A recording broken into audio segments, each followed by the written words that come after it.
Bismillah. Assalamualaikum warahmatullahi wabarakatuh.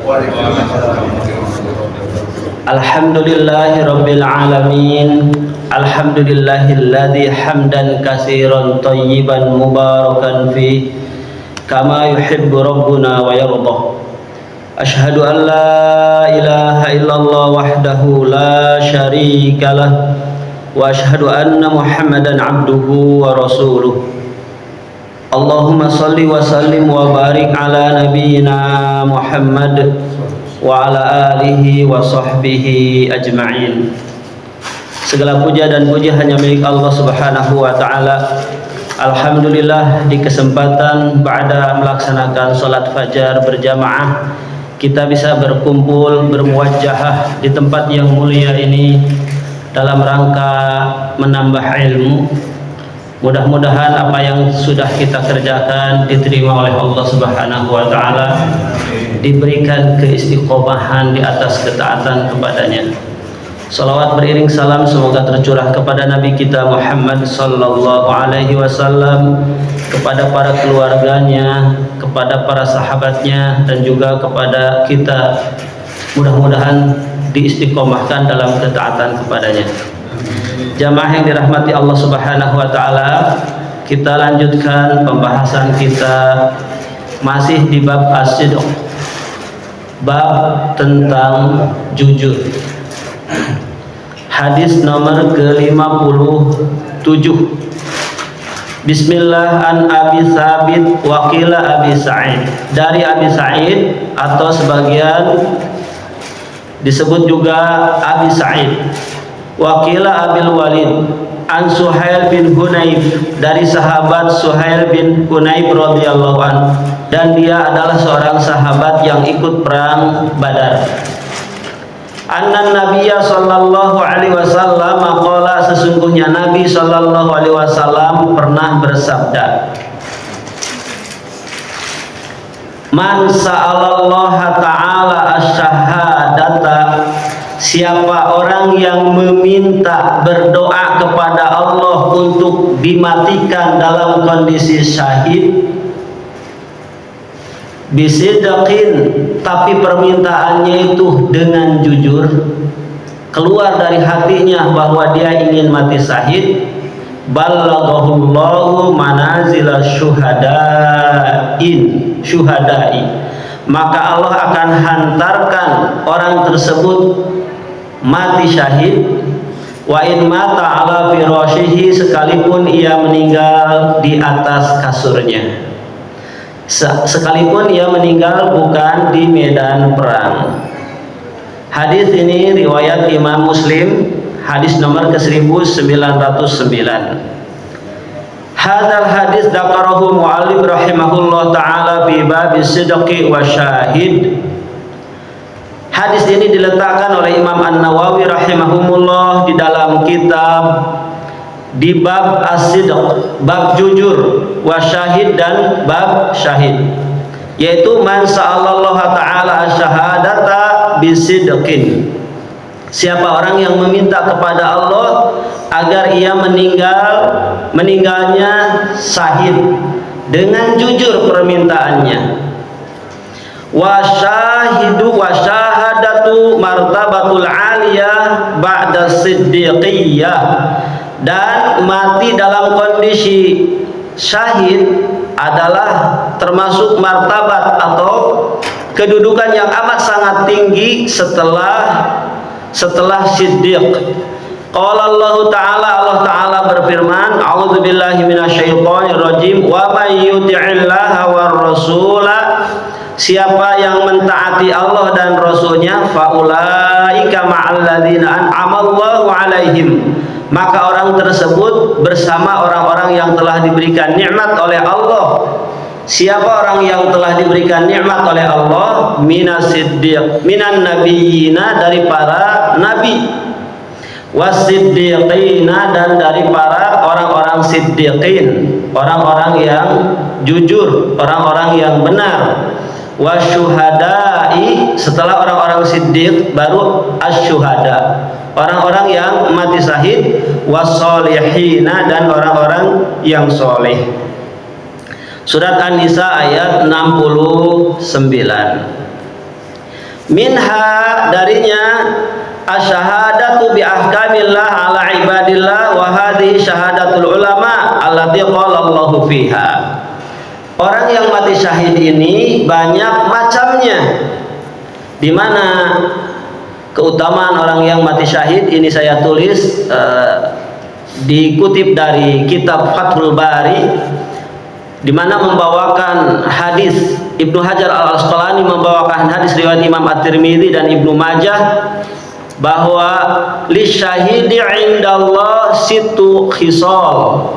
Orang yang mati syahid itu di hadapan Allah memiliki 6 keutamaan. Yang pertama, secara singkatnya, orang yang mati syahid itu diampuni dosa-dosa seluruhnya. Seluruh dosanya diampuni. Di pembahasan sebelumnya, illa dain, kecuali kalau dia memiliki hutang. Yang kedua, diperlihatkan surga dari mulai syakaratul maut, bahwa tempatnya nanti itu di surga, diperlihatkan. Kemudian yang ketiga, dijaga dari siksa kubur. Nah, ini siksa kubur ini hak adanya. Dan orang yang mati syahid ini aman dari siksa kubur. Yang keempat, selamat dan aman dari ketakutan saat dibangkitkan di alam kubur. Yang kelima, diberikan mahkota kemuliaan.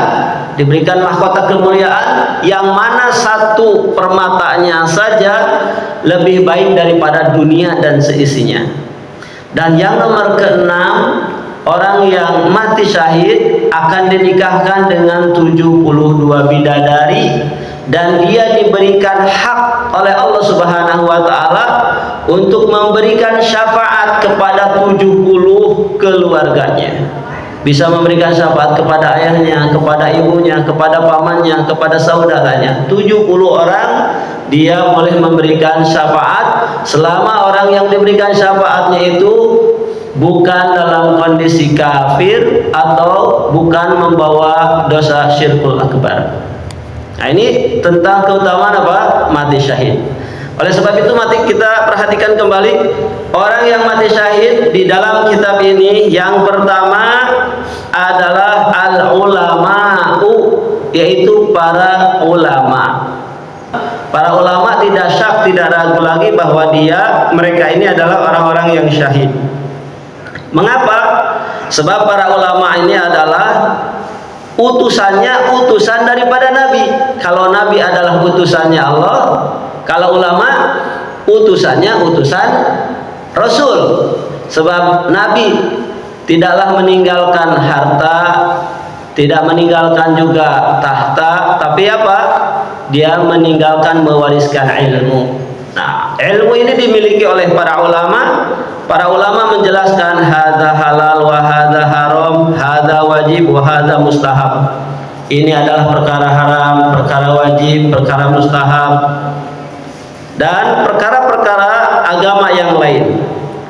Tidak dapat dimiliki kecuali oleh ahli ilmu. Ini yang pertama. Kemudian yang kedua, wa minasyuhada'i aidon, dan termasuk orang yang mati syahid, ia mendapatkan kedudukan pahala mati syahid. Yang nomor kedua, man yusabit ta'un wal baton wal harq wal gharq. Hadis sahih riwayat Imam Bukhari dan Muslim. Sebagaimana di dalam hadisnya yang berbunyi al mat'un wal mabtun wal harik wal gharik. Sesungguhnya orang yang meninggal disebabkan karena penyakit taun, yang kedua disebabkan karena penyakit perut. Nanti ada rinciannya di kitab Fathul Bari ini. Orang yang kena penyakit apa? Penyakit taun, wabah taun. Yang kedua karena sakit perut. Yang ketiga karena mati terbakar. Banyak ya mati terbakar. Yang ketiga orang yang tenggelam. Orang yang tenggelam. Hadis riwayat Imam Muslim. Kemudian yang nomor ketiga, wa syuhada alladzi yuqtalu fi sabilillah. Orang yang meninggal dia dibunuh di jalan Allah. Kemudian nomor keempat, wa minasyuhada alladzi yuqtaluna duna amwalihim. Nah, ini perlu diperhatikan oleh Bapak dan Ibu semua, bahwa orang yang termasuk dia mendapatkan pahala sebagai mati syahid, alladzina yuqtaluna duna amwalihim, orang yang meninggal terbunuh disebabkan mempertahankan hartanya. Wa duna anfusihim, dan membela jiwanya. Qala Nabi sallallahu alaihi wasallam hinama sa'alahu rajulun. Perhatikan hadisnya di mana Rasul sallallahu alaihi wasallam ditanya oleh seseorang, "Ya Rasulullah, ara'aita in ja'ani syahsun yatlubu mali?" Wahai Rasul, bagaimana pendapatmu jika ada orang yang ingin merampas hartaku? Anwatun, yaitu mengambil dengan cara kekerasan. Ngambil dengan cara kekerasan itu namanya apa? Rampok, ya, begal. Nah itu. Qala, dijawab oleh Nabi sallallahu alaihi wasallam, la ta'tihi malaka, jangan diberikan. Kalau ada yang ngebegal apa? Ngebegal motor, waliyadzubillah, ngerampas harta, maka kata Rasul apa? Jangan diberikan harta tersebut. Ini menunjukkan asy-syaja'ah, kita diajarkan oleh Nabi sallallahu alaihi wasallam untuk menjadi pemberani. Bahasa kasarnya lawan. Terus qala, orang ini bertanya lagi, ara'aita in qatalani, terus bagaimana ternyata orang yang begal tadi ingin membunuh saya? Qala qatilhu, cepet-cepet kamu bunuh dia, artinya duel. Qala ara'aita in qatalahu, bagaimana kalau duel itu ternyata saya yang menang? Qala huwa binnar, kalau begitu bagus kamu, dia ada di neraka. Siapa dia itu? Ya, begal tadi ya. Li'annahu muqtadil zalim, sebab dia secara zalim ingin merampas hartamu. Qala ara'aita in qatalani, sekarang bagaimana ya Rasul kalau saya yang menang? Dia yang menang. Kalau tadi mah kita yang menang, yang dibegal. Kalau sekarang begal yang menang. Jadi yang memiliki harta yang terbunuh. Qala fa anta syahid, karena kamu membela, mempertahankan hakmu, mempertahankan hartamu, maka kamu yang syahid. Kalau dia yang meninggal tadi ada di neraka, tapi sebaliknya kalau kamu yang meninggal, kamu menjadi syahid. Hadis sahih riwayat Imam Muslim, hadis nomor 140. Kemudian sabda Nabi sallallahu alaihi wasallam dalam redaksi hadis yang lain, man qutila duna damihi fahuwa syahid, barang siapa yang dibunuh sebab membela darahnya, yaitu membela kehormatannya, maka dia syahid. Wa man qutila duna ahli fahuwa syahid, siapa orang yang membela keluarganya, maka di sini Ibnu Hajar Al-Asqalani membuat syarah, di antaranya orang yang mencari nafkah, dia membela keluarganya, membela anaknya, membela istrinya. Kalau dia meninggal disebabkan karena apa? Kecelakaan, semoga Allah selamatkan, berikan afiat, maka orang tersebut termasuk syahid. Wa man qutila duna malihi fahuwa syahid. Dan begitupun siapa yang terbunuh disebabkan membela hartanya, maka dia adalah syahid. Hadis ini datang dari sahabat Zaid bin Zaid radhiyallahu an, yang diriwayatkan oleh Imam Bukhari dan Muslim. Kemudian wa minasyuhada'i aidon, yang nomor kelima di antara orang yang mati syahid juga, man qutila zulman ka'anna ya'tadi alaihi insan fayaqtuluhu ghilah, barang siapa yang dibunuh oleh orang secara zalim. Kalau sekarang kan banyak ya, diantaranya itu oleh grup motor itu tuh, ya. Tapi kalau tawuran enggak itu, karena kedua-duanya ada niat, yang ini mau ngebunuh, yang ini mau ngebunuh, itu mah berantem. Tapi ini mah orang tiba-tiba dibunuh secara zalim, maka orang tersebut pun berada dalam syahid.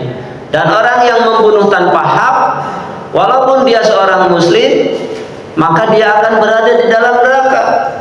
Wa man qutila mu'minan muta'ammidan, barang siapa yang membunuh seorang mukmin dengan sengaja, fajazauhu jahannam, maka balasannya adalah neraka jahanam, khalidan fiha, orang tersebut kekal di dalam neraka. Maksud kekal di situ, kalau dia seorang mukmin, maka saking lamanya di dalam neraka. Wal iyadu billah, ya. Sebab orang yang membunuh ini memiliki dosa hakul adami,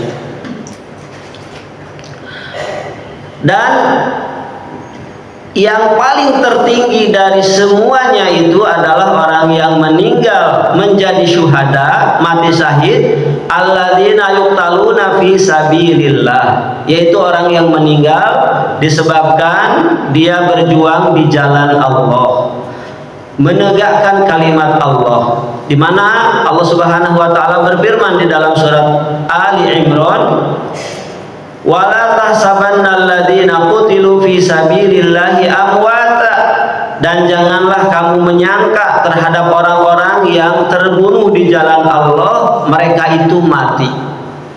Bal ahya'un 'inda rabbihim yurzaqun, akan tetapi bahwa mereka yang mati syahid itu tetap hidup di sisi Rabb mereka, dan mereka mendapatkan rizki, diberikan rizki terus oleh Allah Subhanahu wa ta'ala.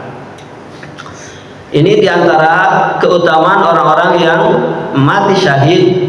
Dan puncak daripada mati syahid tadi adalah orang yang berjuang di jalan Allah untuk menegakkan kalimat Allah. Kita lihat di sini di dalam hadis riwayat Imam Bukhari dan Muslim, ma min ahadin yadkhulul jannata yuhibbu ayyarji'a ila dunya, tidak ada satupun orang muslim yang sudah dimasukkan ke dalam surga berangan-angan, bercita-cita ingin balik lagi ke dunia, kecuali orang yang mati syahid.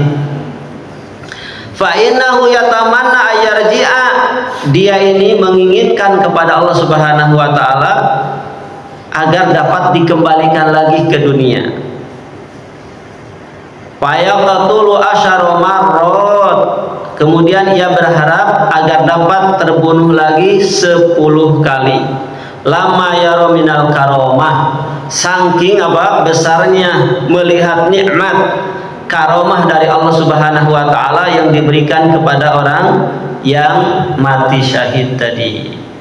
Jadi betapa besar keutamaan daripada orang yang mati syahid.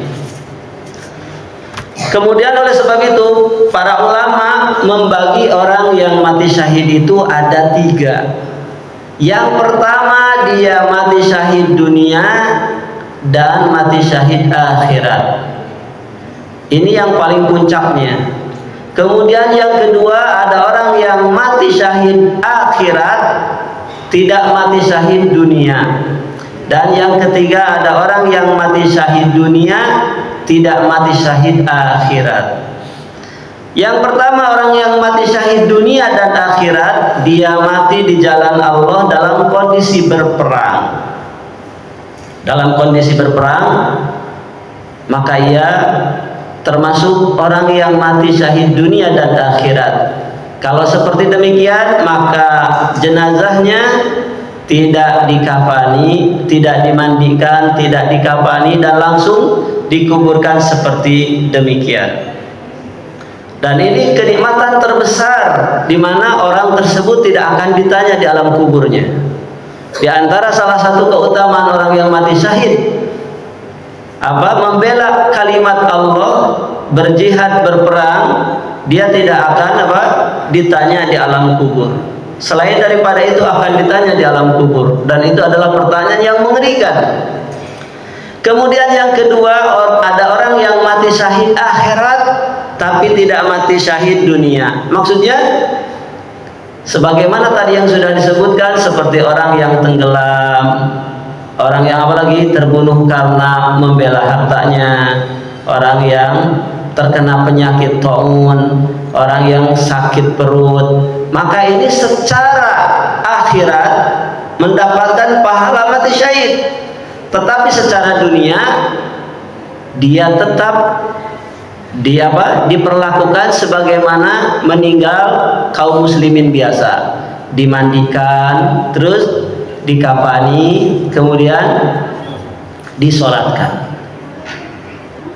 Di pembahasan sebelumnya, jauh sebelumnya, kalau ada orang meninggal belum dimandikan kemudian sudah dikuburkan, maka dia harus digali lagi, dimandikan dulu, kemudian dikafani, disolatkan, baru dikuburkan. Dan yang ketiga, waliyadzubillah, ada orang yang meninggal mati syahid dunia tapi tidak akhirat.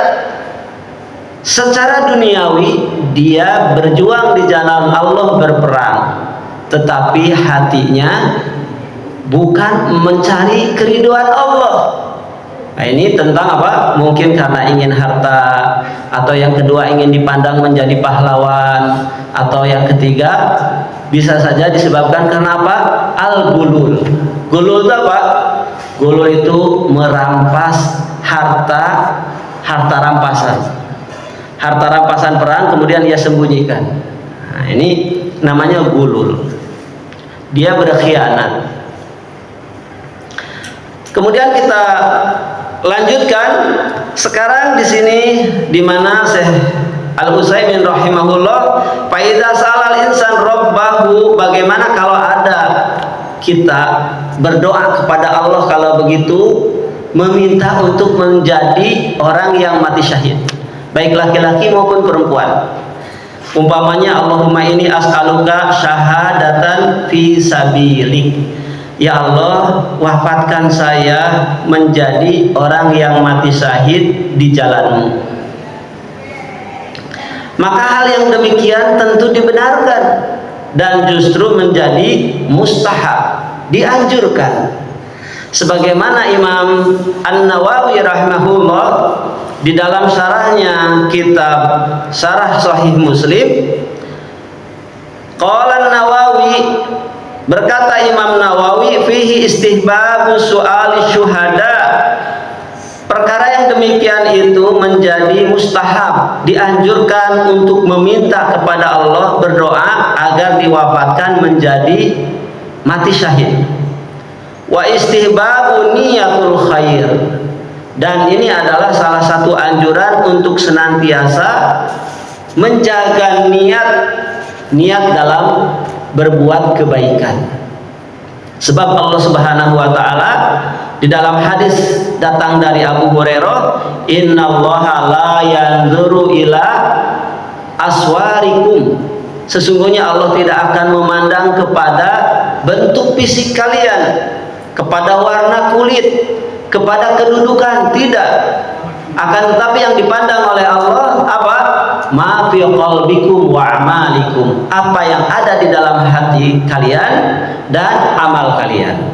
Jadi sebelum Allah melihat amal, maka akan yang dipandang adalah apa? Apa yang ada di hatinya. Sebagaimana di pekan yang lalu sudah saya sampaikan dalam khutbah Jumat di sini, bahwa salah satu menghadapi saum, menghadapi Ramadan, salah satunya apa?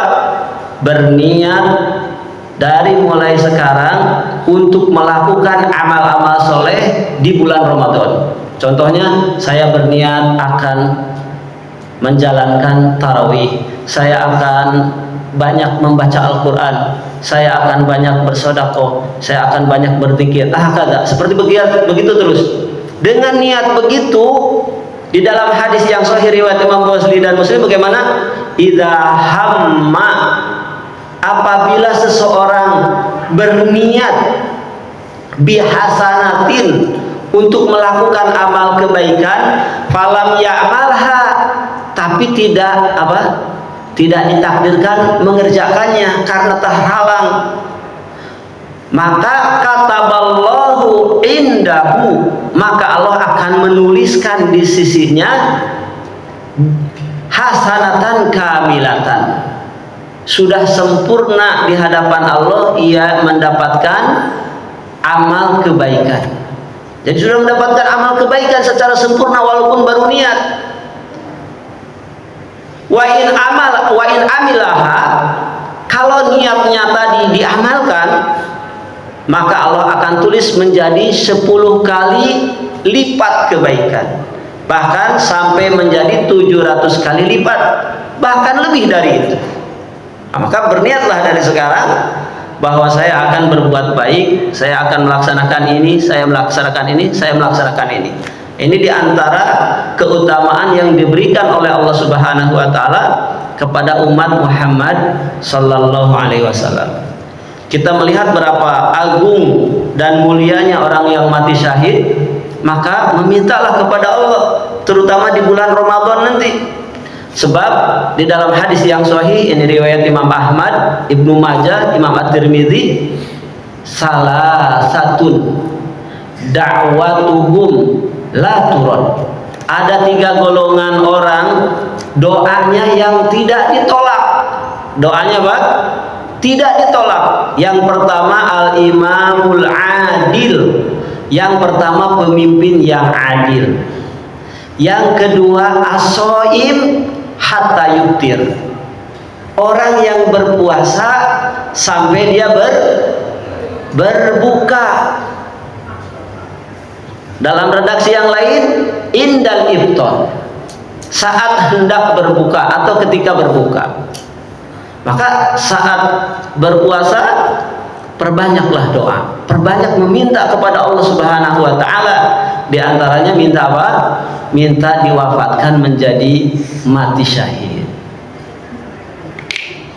Kemudian yang ketiga, doa yang mustajab adalah da'watul mazlum, doa orang yang terzalimi. Doa orang yang terzalimi, sekalipun dia musyrik, sekalipun dia kafir, sekalipun dia mujrim, manakala dia menjerit kepada Allah Subhanahu wa Ta'ala, maka tidak ada batas antara dirinya dengan Allah. Sebab dia sedang apa? Sedang mazlum, sedang terzalim. Mari kita lihat bagaimana doa yang dipanjatkan oleh Umar bin Khattab. Umar bin Khattab radhiyallahu an berdoa kepada Allah agar dirinya diwafatkan menjadi mati syahid. Allahumma rzuqni syahadatan fi sabili. Ya Allah, berikan rizki kepada saya agar saya mati berada di jalan-Mu. Waj'al mauti fi baladi rasuli, dan jadikan meninggal saya ada di Madinah. Itu doanya siapa? Umar bin Khattab. Dibaca oleh Umar bin Khattab ketika wukuf di Arafah. Ketika wukuf di Arafah, Umar bin Khattab membaca doa ini. Ya Allah, berikan rezeki kepada saya agar saya menjadi mati syahid berada di jalan-Mu, dan jadikan mati saya ada di kota Madinah, kotanya Nabi Sallallahu Alaihi Wasallam. Maka orang yang berhaji, kalau ada saya ingin meninggalnya di Madinah, ya boleh-boleh saja, itu bagus. Sebab Umar bin Khattab seperti demikian. Maka para sahabatnya yang mendengar itu tertawa. Ya Umar, bagaimana Anda ini minta mati syahid tapi meninggalnya di kota Madinah? Sedangkan kota Madinah dipimpin oleh Umar bin Khattab sudah aman. Kalau ingin mati syahid, mari kita berjuang keluar dari Madinah. Maka kata Umar bin Khattab, saya sudah menyerahkannya kepada pencipta langit dan bumi yang mengatur semuanya.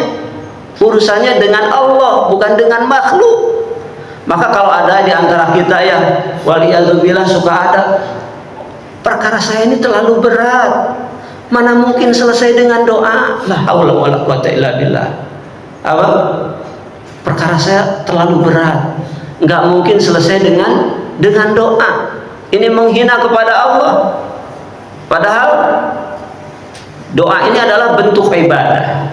Terus kalau tidak bisa selesai dengan doa, akan selesai dengan apa? Sedangkan doa memintanya kepada Allah. Nah, maka kembali lagi ini nasihat untuk diri saya, perbanyak doa terutama nanti di bulan Ramadan. Ketika saum, karena ketika menjalankan ketaatan kepada Allah, maka hakikatnya sedang dekat. Sedang dekat. Di antara doa yang kita minta, mintalah agar mati syahid. Mintalah agar mati syahid. Tapi jangan sampai terbetik di dalam hati meminta mati syahidnya, Pak. Mati syahidnya dirampok. Jangan, sebab bertentangan. Janganlah kamu berharap datang musuh. Tapi kalau musuh datang, bersabar menghadapinya. Kembali lagi, maka kesimpulannya, kita berdoa kepada Allah Subhanahu wa taala, meminta diberikan kepada kita mati syahid. Maka Umar bin Khattab dengan doanya tadi dikabulkan oleh Allah Subhanahu wa taala, dan betul beliau meninggalnya di mana? Di kota Madinah dalam kondisi terbunuh. Dibunuh ya meninggalnya. Sebagai kesimpulan, maka di Fathul Bari jilid ke-6 saya tuliskan di mana Ibnu Hajar Al-Asqalani menyimpulkan dari beberapa keterangan, dari beberapa hadis-hadis dirangkum bahwa ada 20 kategori orang yang mati syahid. Ada 20, banyak sekali. 20. Pertanyaannya, di mana Rasul Shallallahu Alaihi Wasallam bertanya dengan kalimat majas kepada para sahabat, bagaimana pendapatmu yang disebut dengan orang yang mati syahid? Maka kata para sahabat menjawab ketika itu, yang mati syahid adalah orang yang berangkat berjihad kemudian dia terbunuh. Maka jawab Rasul Shallallahu Alaihi Wasallam, bagaimana? Kalau yang mati syahid seperti demikian, niscaya dari umatku sangat sedikit. Sangat sedikit. Kemudian Rasul memperincinya. Nah, karena banyak hadisnya, kemudian oleh Ibnu Hajar Al-Asqalani dirangkum ada 20 kategori orang yang mendapatkan pahala mati syahid. Mudah-mudahan kita salah satu di dalamnya. Yang pertama, mati di medan perang, gugur di medan perang. Ini derajat yang paling tertinggi. Kemudian yang kedua, mati karena wabah, gugur karena penyakit wabah. Mudah-mudahan ibu dan bapak mertua saya seperti demikian. Kemudian yang ketiga, orang yang gugur karena penyakit perut. Tadi sudah disebut ya, penyakit perut. Di antaranya penyakit perut apa? Penyakit lambung, asam lambung ya. Kemudian yang keempat, orang yang tenggelam, meninggal tenggelam. Tapi jangan karena mendapatkan, oh nanti akan mati syahid, padahal nggak bisa renang langsung loncat ke situ, itu namanya bunuh diri ya, nggak boleh. Kemudian yang nomor kelima, meninggal karena tertimpa reruntuhan. Nah, meninggal karena tertimpa reruntuhan, ima tertimpa bangunan atau ima tertimpa yang lainnya. Maksudnya adalah tertimpa benda yang keras. Yang keenam, orang yang meninggal radang selaput dada. Meninggal disebabkan apa? Radang selaput dada. Pak Haji Andrea, apa itu? Radang selaput dada itu apa? Sakit paru-paru. Sakit paru-paru. Kemudian yang nomor 7, meninggal karena terbakar. Meninggal karena apa? Terbakar. Bukan ngebakar diri ya, tapi terbakar. Kemudian yang nomor ke-8, meninggal disebabkan karena melahirkan, sebab nifas. Jadi nifas itu adalah darah yang keluar setelah melahirkan. Biasanya 40 hari, paling lama 50 hari. Lewat dari 50 hari, maka dianggap itu darah penyakit. Kemudian yang nomor 9, dibunuh saat membela haknya dari kesewenang-wenangan. Ini maksudnya tadi kalau dibegal, mempertahankan apanya? Hartanya. Yang nomor ke-10, dibunuh saat membela agamanya. Kemudian nomor 11 dibunuh karena membela kehormatannya. Tadi sudah disebutkan hadisnya riwayat Imam Bukhari. Kemudian yang nomor ke-12 dibunuh karena membela diri. Membela diri. Nomor ke-13 karena membela hartanya. Yang nomor ke-14 meninggal dalam perjuangan di jalan Allah. Seperti dalam kondisi umpamanya apa?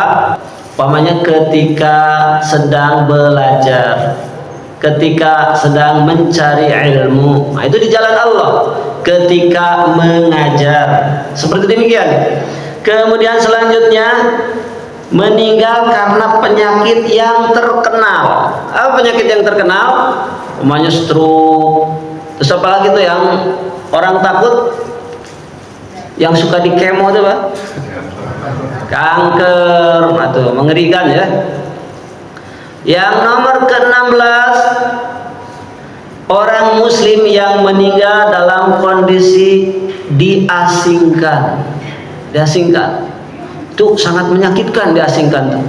Yang nomor 17 meninggal sebagai pahlawan dalam perjuangan